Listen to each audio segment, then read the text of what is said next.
talk made in Australia. It was constructed at the time, so if you got caught, it meant that's on the spot.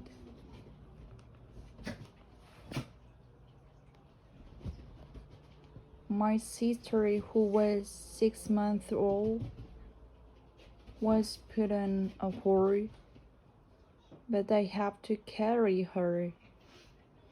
And we all know how heavy a baby can get carrying through a shopping center. You just want to put the baby down. Imagine if you couldn't put the baby down because your life depends on it.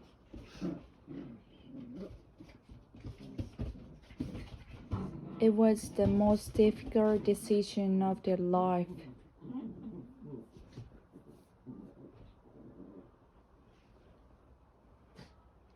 They finally made it across to Pakistan. Along the journey, there was hovering helicopter, bombs and rockets.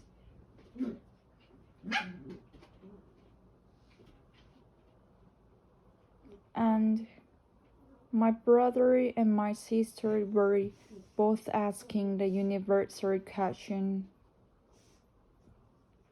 are we there yet?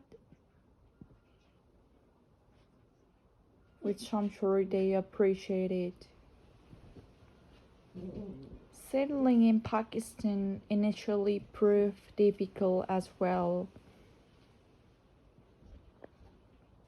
I was later born in a refugee camp in Pakistan. Eventually, things started brightening up. My father started working as an architect again. My mother as a midwife.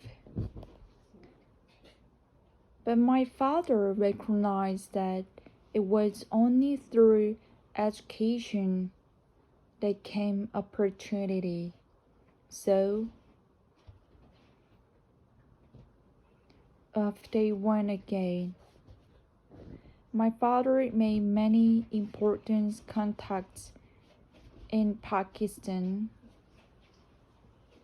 and one who would potentially change the course of our life forever. He helped us migrate to Australia. We first arrived in what is now known as Bollywood Detention Center.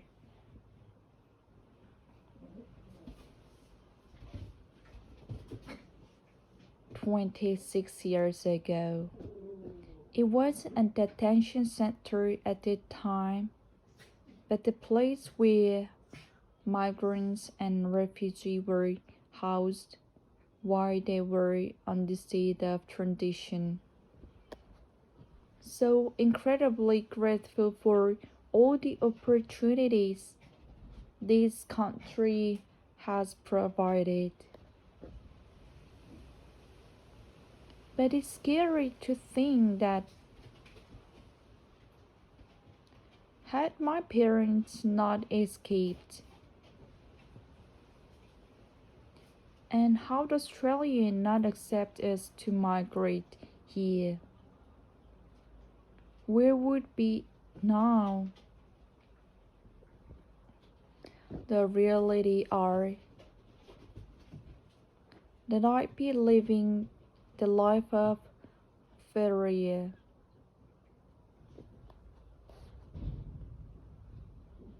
Failure is my first cousin.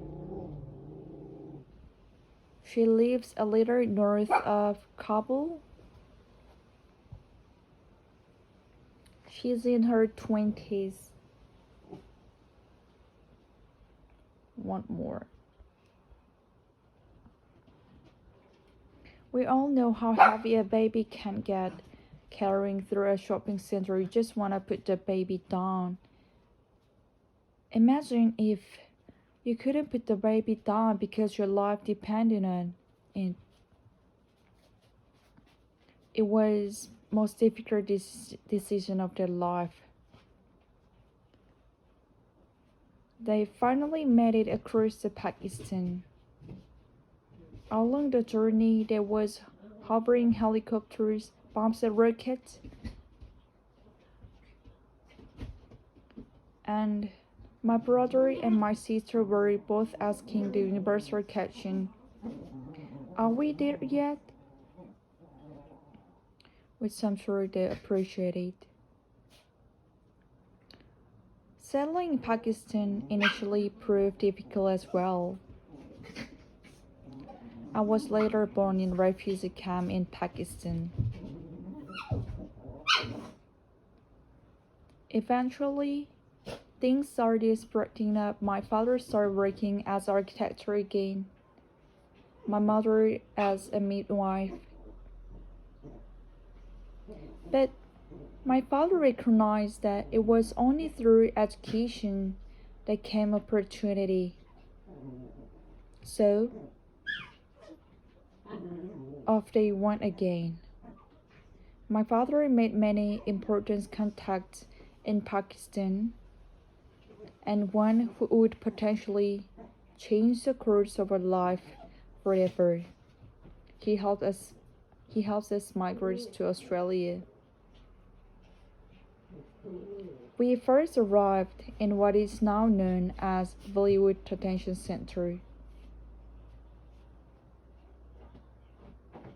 26 years ago. It wasn't a detention center at the time, but a place where migrants and refugees were housed while they were in the state of transition. So incredibly grateful for all the opportunity this country has provided. But it's scary to think that had my parents not escaped, and how the Australian not accept us to migrate here, where would be now? The reality are that I'd be living the life of Farian. Farian is my first cousin. She lives a little north of Cavan. She's in her 20s.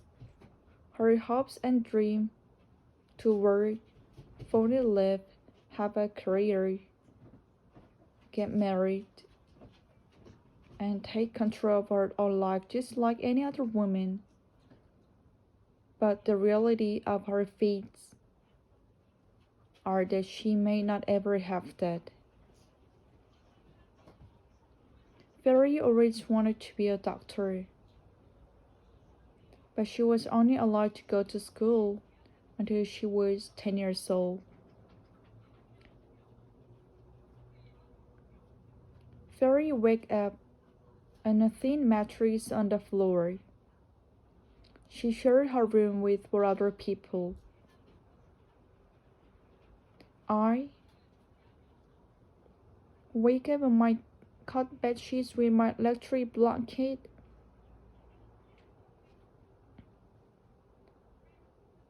Very task every day to dress and feed her 8 siblings. I wake up wondering, what flavor protein smoothie will I have today? Blueberry or strawberry? Fairy can't leave the house. I get into my little hatchback, drive myself to work, and rely on these songs on the radio to get my mind off of the traffic. Fairy prepared the same fire for the same breakfast of bread and tea every day. I wake up wondering, what heels I'm gonna wear today? Wedges? Or will I wear flats? The further Fairy can go on her own is to edge of her friend's garden. With a swipe of a credit card and my passport in hand, I could be on the side of the world tomorrow. Very still want to go to school, but she may never. That's the reality of her fate. And this dark reality is that could be mine. How the Australian not allowed us to migrate here. So incredibly grateful for all the opportunity that this country has provided.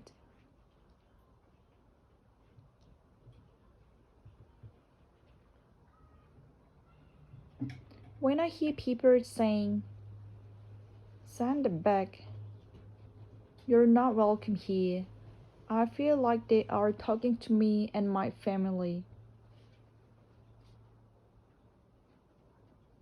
What is some of the word you use when you talk about refugee? What are some of the words that you hear? Do you say refugee? Do you say asylum seeker? Illegal? Unauthorized? Desperate? Hopeful?